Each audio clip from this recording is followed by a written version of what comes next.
everyone? Oh, come on, you guys can do better than that. There you go. Okay, so this morning, today, we've talked about the tools, we've talked about possibilities, but truly, VR has gone beyond gaming. From Chris Milt's amazing projects, which are very well covered, to the lesser known projects like Barbara Rothman here in Atlanta. Barbara Rothman is over at Emory and using VR to treat PTSD very, very effectively in the vets coming back from Afghanistan and other war zones. We, in this session, will be exploring, on this panel, will be exploring the here and the now, and how VR is actually being used. And so that we don't get into philosophical debates here for the panel, we are going to just use the all-inclusive term of VR to apply to 360, AR, and MR, and all the other acronyms. Okay, guys? Yeah. All right. So a quick introduction. To my right here is Dave Beck. He is co-founder and managing partner at Foundry 45. He is also, so this is an all Atlanta-based panel, so give up Atlanta. His company has created more than 50 VR experiences for a wide variety of companies, including Adult Swim, AT&T, and Wells Fargo. And for fun, Dave has been known to MC pro wrestling matches. To be clear, my only actual qualification for that was the fact that I own a tux. Interesting. But if anything goes down up here, these guys start throwing chairs or something, I will try and get order restored. Next up is Annie Eaton, and Annie is founder and CEO of Futurists, which is also Atlanta-based. Woo! They create experiences in VR, AR, and 360 capture. She serves on the board of TAG's Digital Media and Entertainment Society. And she is a person not afraid to go against the grain. So growing up, her household didn't allow video games. Imagine that. And so she decided to start a company built on slow-scene platforms that were taboo in her childhood. Last but not least is Conal Bryne. He led the launch of Discovery VR and Discovery's VR network. So who has one of his apps? Hands up. Yeah. So if you love a Mythbusters or Shark Week VR, those things are available.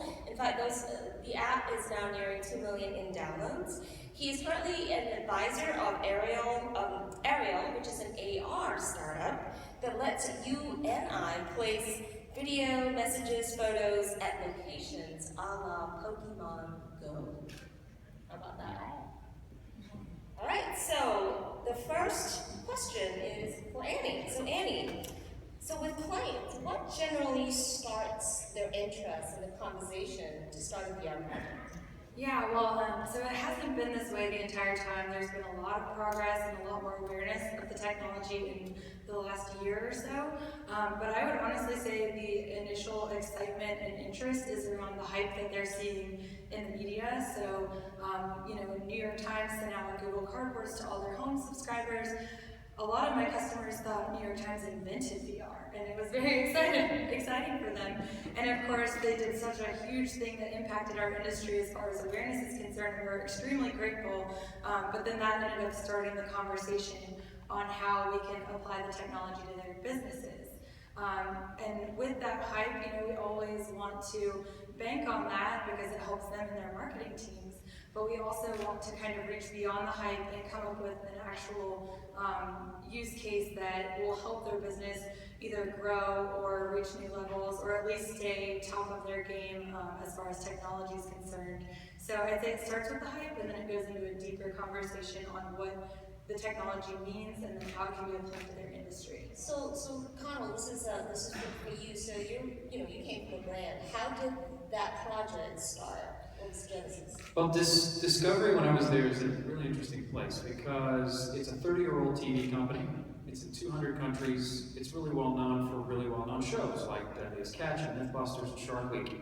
It also has this kind of parallel life as a pretty advanced tech company that sometimes doesn't get a lot of press.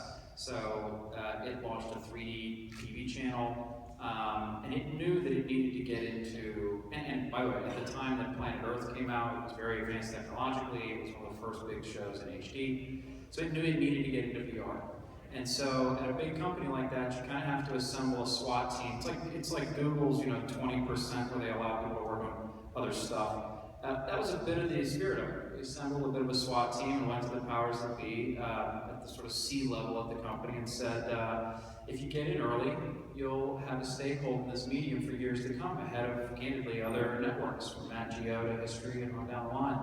And they saw that light. It wasn't a huge investment, but it was enough for sure to get a head start. And suddenly we were off to the races. The thing Discovery has is access to great shows and talent. So immediately from starting a VR startup, as it were, inside a big company, we were shooting Shark Week VR, Mythbusters VR, and Days Catch VR, which was getting like, a 2 or 3 year head start on other guys.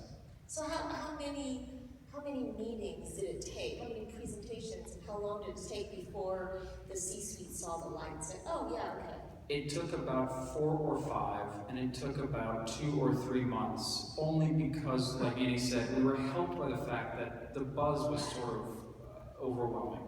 This was right before Austin's South by last year, and so it was sort of all anybody was talking about, and that rode obviously all the way through 16.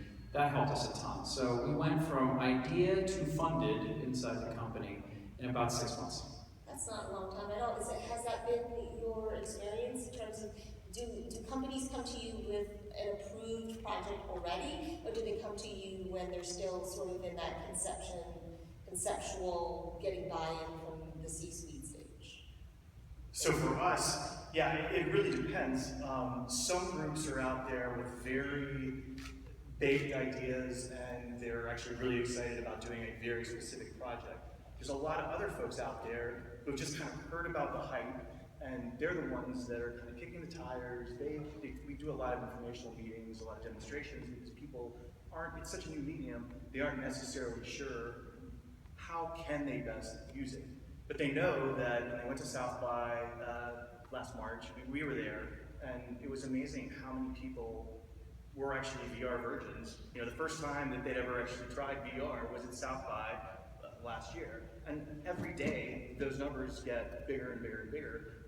We've had people reach out to us just in the last week because they were at CES, and they said, I wasn't sure if VR was just kind of flash in the pan, or this is really all hype, but wow, it's even bigger and bigger and better than it was last year. So this really is a thing. So what actually defines a successful project? Anyone? So for us, we do a lot of in-person events at Founder 45. So we do brand activations for trade shows and conferences, events like this actually. And there's kind of 2 main ones for those types of events. There's traffic, and then there's lead gen. And so with traffic, how many people actually lined up to see it? How many people were there year over year? And for lead gen, it's, everybody wants better and, higher qualified leads. VR is awesome for that because of everything that we've been saying here, right? That there's this hype around it. So at the most base level, it's this exciting technology that people are lining up to see. But then the level above that is, wow, if somebody actually watches your experience, then they're going to receive your message. Okay. So Annie, do you have something different? Yeah, I would also add that thanks to the magical world of social media, that's making things a lot easier to track, especially for these on-site activations and events and trade shows. Now that we can have these experiences where some of them will have either a video of you in the headset or some sort of capture from your experience, and then allowing you to share that post-experience, that's another way to track and actually get some metrics on that type of activation. So I'd say social definitely is playing a big part in VR, not only for from a social standpoint for interaction, but also for marketing and analytics. Yeah, can I actually piggyback on that too? In that, yeah, putting a full campaign around an experience is great. And instead of just kind of having a one-off. A simple example of that would be having an email, a targeted email that gets sent out after you view experience. And that email can include social share buttons. It can include a link to a 360-degree, YouTube 360 video of the experience. Email feels so passe and old in this whole conversation, but email, huh? Yeah, and I mean, and links to be able to download a Google Cardboard app for iPhones or Androids. People can take home with them. That's just a very basic way to do it. But yeah, there's all sorts of interesting stuff. And then exactly, you have more analytics information, and that's what everybody's looking for. So, Conal, any other ways in which you all use other methods to reach the people with the app? Well, yeah, I mean, for Discovery VR, the big kicker for us was we had Facebook as a pipe.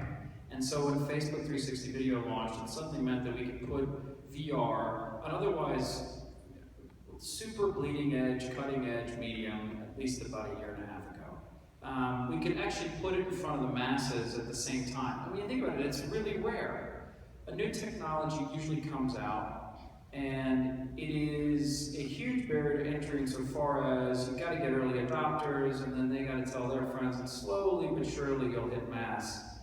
With VR, it was almost immediately different because of 360 video. I know it's not the same thing as VR, it's not as immersive. In some ways it damages VR because people may confuse it for the truly euphoric, immersive experience that VR is. But for Discovery, it meant, hang on, so we have 100 million Facebook fans total, non-deduped, but 100 million Facebook fans total across all our networks.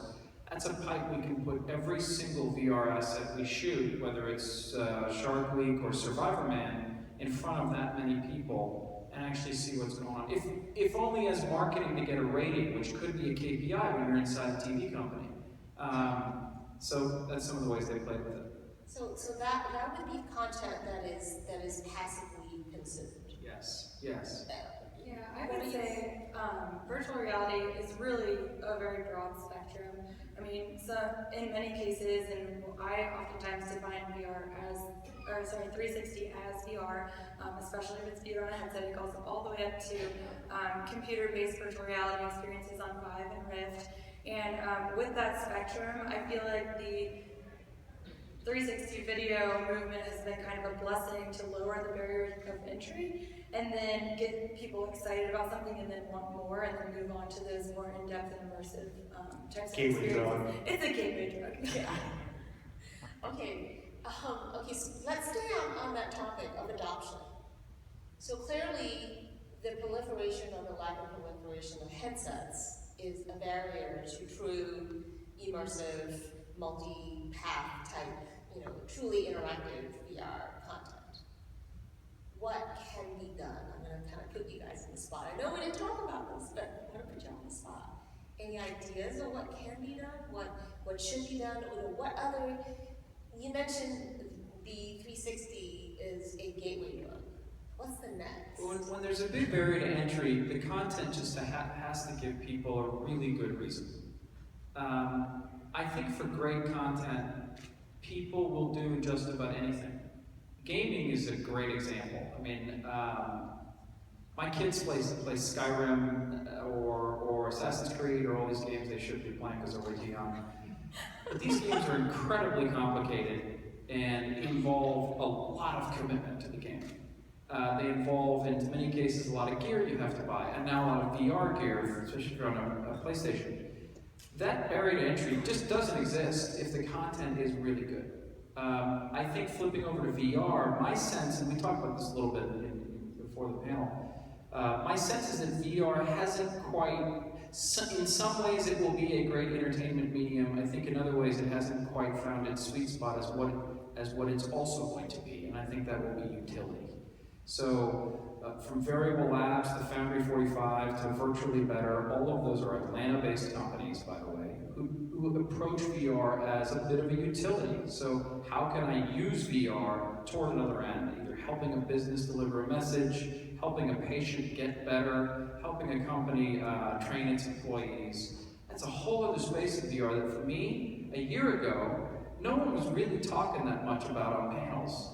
It was all about discovery stuff. It was like, let's go make underwater VR with the Mythbusters, because it'll be euphoria. Today it feels more like, actually let's use VR like Dr. Ahn was talking about earlier in a panel today to treat patients psychologically or see the effects of it.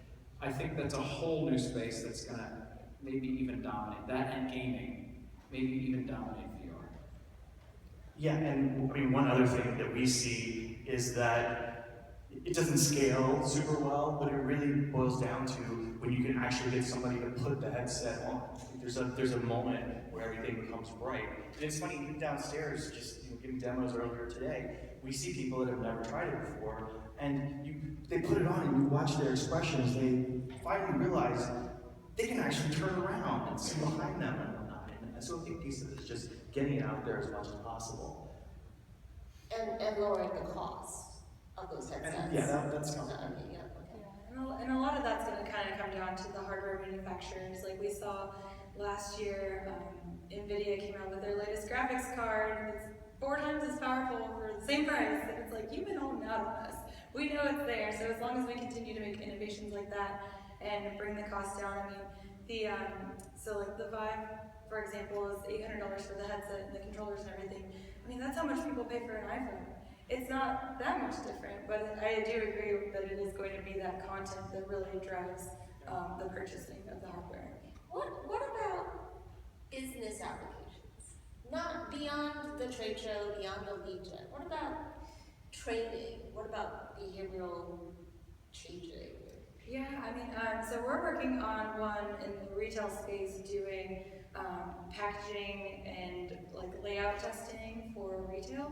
So not only building out all these environments in 3D with a broad variety of products, like you would see on the shelves, and then taking focus groups and putting them through the experience and letting the program do the tracking. So we can see if they picked up 2 items in a competing category, if they selected one over the other, how long it took them to make decisions, and we give them a task, what order they made their purchases in, things like that, and eliminate the human error of testing. You don't have to recall what happened to talk to your moderator about it afterwards. You're actually able to just enjoy the experience without thinking about it, and I think we're going to get a lot more native feedback than more forced feedback that we're seeing in current testing situations. That's really interesting. So this is really about testing the layout and merchandising of products. Yeah, layout or packaging. And packaging. So could it possibly replace the placement of a multitude of mini cameras that is happening today in terms of testing,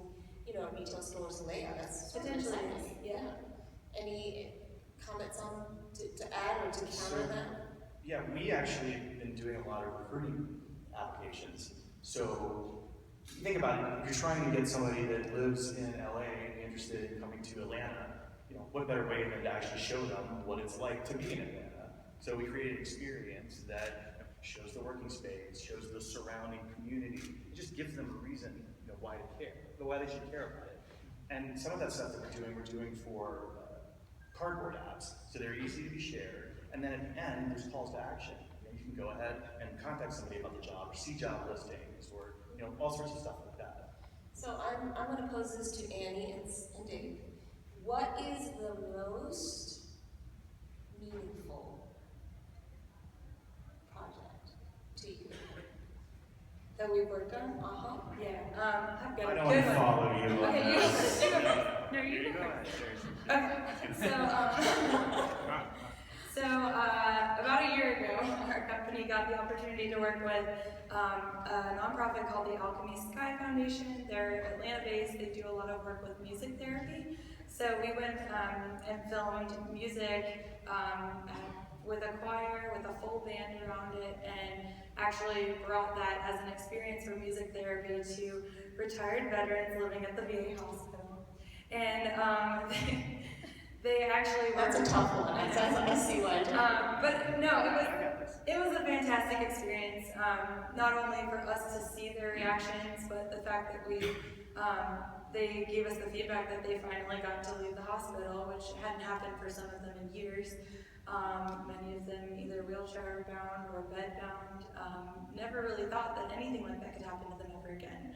And then we were able to bring it to them through that work. And so, yes, that's my most memorable. Everyone was brought to tears, including myself. So yeah, I mean, that's amazing. Like, that's such a heartfelt experience. So I'm not going to try and compete with that. I'm going to go completely the other direction. So we just got done filming a VR experience in the rhino cage at the Birmingham Zoo. So we worked with Mohawk flooring, put carpet down on the cage with 5,000-pound rhino, and through, left him in there for 2 weeks to let him basically go to the bathroom on it, then threw an HGTV personality in there with him, and kind of mixed all of that stuff up, and it makes for a pretty interesting VR experience. You can come downstairs and see it in the demo later. Okay then. Okay then. On to a slightly different topic. That's well, actually, unfortunately, it might be somewhat related. Conal, the AR, VR, and entertainment. So, Aireal, is that how you pronounce it? Pokemon Go, user generated. Yeah. So when I got into VR and led the launch of Discovery VR, it was nothing against VR, but I did quickly come up against the notions of the limitations of VR and the barriers to entry we're talking about. So the other side of the coin, the other argument is that there are barriers to entry, and it'll be a tough road to scale this. What is the actual sweet spot for VR? Is it entertainment, or is it more gaming, utility, education? And entertainment will take a big backseat to all that. And I didn't reach any definitive conclusions, but in wondering about the role of entertainment, which is my first love in VR, I sort of saw AR over the hill, and specifically came in touch with a startup called Aireal. And Aireal focuses on what's called geospatial AR. A lot of AR that you guys know about is probably computer vision AR, meaning you're in a room and content is triggered by some kind of a marker. It's marker-based AR. It doesn't work outside. And that's a big limitation for AR, obviously. Until Pokemon Go came along, which is sort of kind of AR. It's pretty primitive, but it's sort of kind of AR. And when I saw that happen, I was just, my mind blew. I know everybody sort of was like, wow, Pokemon Go was all anybody talked about for a few days, young and old. But for me, I sort of tied that together with this company, Aireal, that's focused on geospatial AR. And that is very simply the ability to place content at geocoordinates, locations around the world. And that blew my mind. It's like, okay, if I can take assets, 2D, 3D, holographic, simple text messages, whatever, and light up every geocoordinate in the world, every location in the world as a sort of content exchange or story, that's huge. That's a whole new platform, potentially, a whole new distribution field. And so that's what Aireal does, and that's why I believe in those guys. AR and VR are very different. I know most of the folks here will get that because you're probably not new to this. But what's interesting is how they're not crazy different, though. Like a lot of the assets actually that you will use in VR, you can also use and will use in AR. What's really coming is a revolutionary wave of 3D content, meaning sort of 360 holographic content. Not old school 3D content, but holographic content that can be sort of used in these 360 or immersive environments. And that's going to be really cool. That stuff can be used, those assets can be used in AR and VR alike. So that's a really great segue to the last question I have now. What do you see is the future for this field? It's a big question. Just take a moment. Whomever's ready first. In the next 5 years, a lot can happen in 5 years. Yeah, what Conal said about the AR and VR using similar assets, I think that over time, those two technologies will just merge and they'll be kind of one and the same, whether we have a headset that covers our vision that has an excellent pass-through and you can't tell the difference, or if there's some sort of glasses that have a blackout feature. I really feel like we're going to see a merge of the two types of technology. I'm also interested to see what types of regulations are surrounding the technology in the coming years.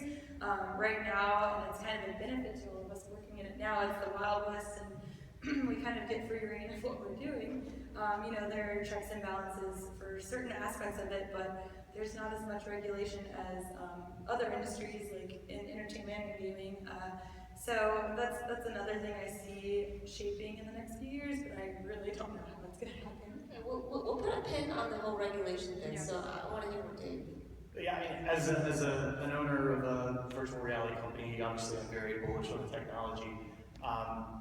But yeah, where's it going to be in 5 years? I think there's two areas that I would look at. One being hardware, and the other one being content. And I think hardware is probably an easier one to answer. You know, everything's going to get better, smaller, cheaper, faster. Resolution's going to be better. Pixel density will be better. Field of vision will be better. It'll be cheaper. It won't be as clunky. You know, I think kind of standard hardware improvements. The content side, I think, is where it's really going to be interesting. You know, there's all sorts of people have been talking about all day about the future of what's happening here. You know, live streaming is blowing up right now. There's technologies out there that can actually map the room that you're in and kind of create a dynamic experience that it could be amazing. So you know, I don't know exactly what's going to.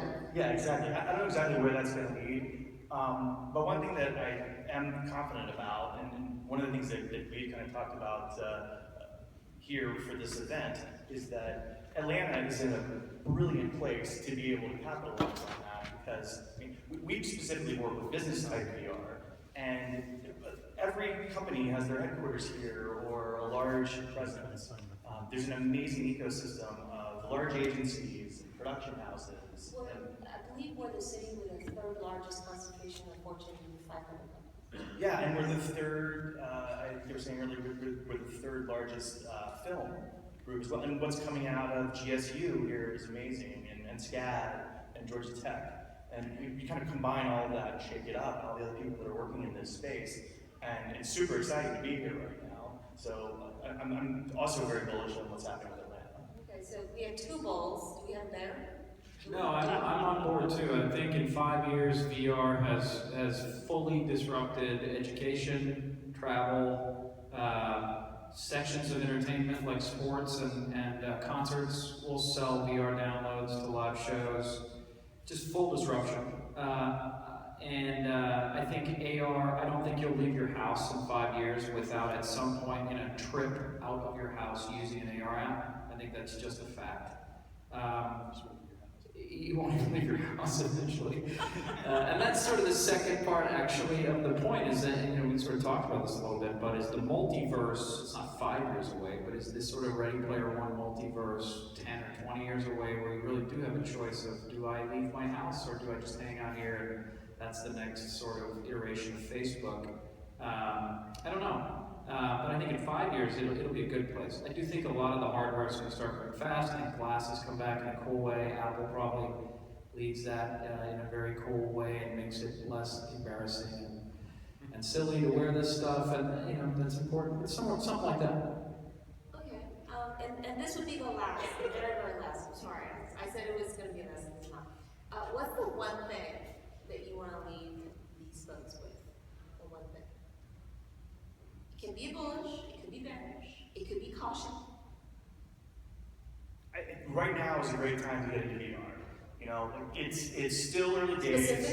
Specifics, get into VR, and any specific. Get involved in actually producing it, learning about storytelling in it. If you're a developer, learn Unity and the tools to actually to build the products. Don't you and Annie do this meetup thing? Yes, I actually run the Atlanta Virtual Reality Meetup. We're nearing 800 members, so I encourage all of you to join if you're interested in continuing networking with the VR community. It's a great network to be in, and so yeah, meetup.com. Okay, keep going. So No, that's it. Get into it right now. I mean, like, now is the perfect time. There's enough going on that it's not very, very early days, but it's still early enough that you can actually make your mark. Yeah, for me, I would say, to piggyback onto him, the content is easier to produce than you realize, and there are so many tools that you can use to teach yourself. If you're even interested in doing something in the field, I would say go for a create your own project and then just see what's out there. Like the community is hungry to eat your content, so please make more of it. Yeah, I totally agree. pick a VR project for your business or marketing agency and just do it. It's very cost effective. These are not things that break the budget. I would also just go on to one of the marketplaces out there, whether it's Samsung or wherever, and first of all, buy goggles for $100, and then choose a content experience. Start with Clouds Over Cedar. It was made a year and a half ago or so about a refugee camp in Syria.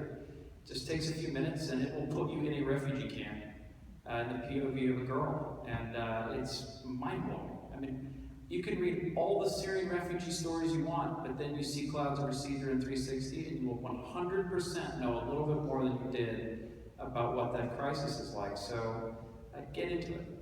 So get involved, go learn about the world without leaving your house. Those are what I got from this. And with that, please give a round of applause to our panel.